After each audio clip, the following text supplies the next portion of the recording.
তো দেখি কয়েকদিনের মধ্যে ব্যাক করতেছি। আর হইতাছে যে আমি মনে করি কি যে 10টা আলতু ফালতু কন্টেন্ট দেওয়ার থেকে একটা মনে করে যে তোমার কন্টেন্টের মতো কন্টেন্ট দিমু, যাতে তোমরা দেখতে পারো, মজা নিতে পারো, বিনোদন পাও।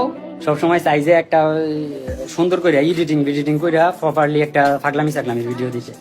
তো ইনশাল্লাহ খুব শীঘ্রই দেখা হইতেছে। আর কামব্যাক কি রে কয় কামব্যাক? আমি কোনো জায়গায় গেছি গা যে আমি কামব্যাক করবো? আমি গেমিং কমিউনিটির মানুষ, তোমাগো ইয়া ফরুবেল ভাই জাতির পরভাবি গেমিং এ আসি, গেমিং এ থাকমু, গেমিং এ কি যতদিন থার হয় ততদিন থাকমু। ফোন দিতেছে আরেক জায়গা থেকে। যাই হোক গাইস, তো দোয়া করিও যাতে খুব শীঘ্রই সবকিছু ঠিকঠাক কইরা যাতে তোমাকে মাঝে আবারও আগের মতো ভিডিও দিতে পারি। আর হইতাছে তোমাকে নেহা আপু এতদিন অসুস্থ ছিল, তোমাকে নেহা আপুর লেগে সবাই দোয়া করিও।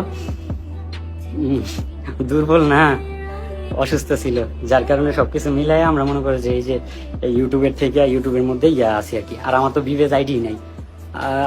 বিবেজ আইডি কি? আমার কাছে কোনো আইডি নাই যে আমি গেমের মধ্যে ঢুকবো। আমি কয়েক মাস ধরে গেমের মধ্যে ঢুকি না। তো দোয়া করো, হ্যাঁ, আল্লাহর কাছে সবই বালা, যেই পর্যায়ে থাই না কেন আল্লাহর কাছে শুক্রিয়া আদায় করি, যাতে এমন প্রেশার যাতে আল্লাহ না দেয় যে যেটা সহ্য করতে না পারি। আবার আল্লাহ তো নিজেই কইছে যে এমন চাপ চাপায়া দিব না যে যেটা নাকি সহ্য করতে পারবো না। আমি কিন্তু ছোটবেলা থেকে এরকম গৃহবন্দী, ঘরের মধ্যে বন্দি কখনো ইয়ে করি নাই। তো এই জায়গায় অভ্যাসে দাস বানাই লাইছি। ওকে, সবাই নেহার জন্য দোয়া করো। হ্যাঁ, আল্লাহ হাফেজ, সবাই ভালো থেকে সুস্থ থেকো, আল্লাহ হাফেজ। কন্টেন্ট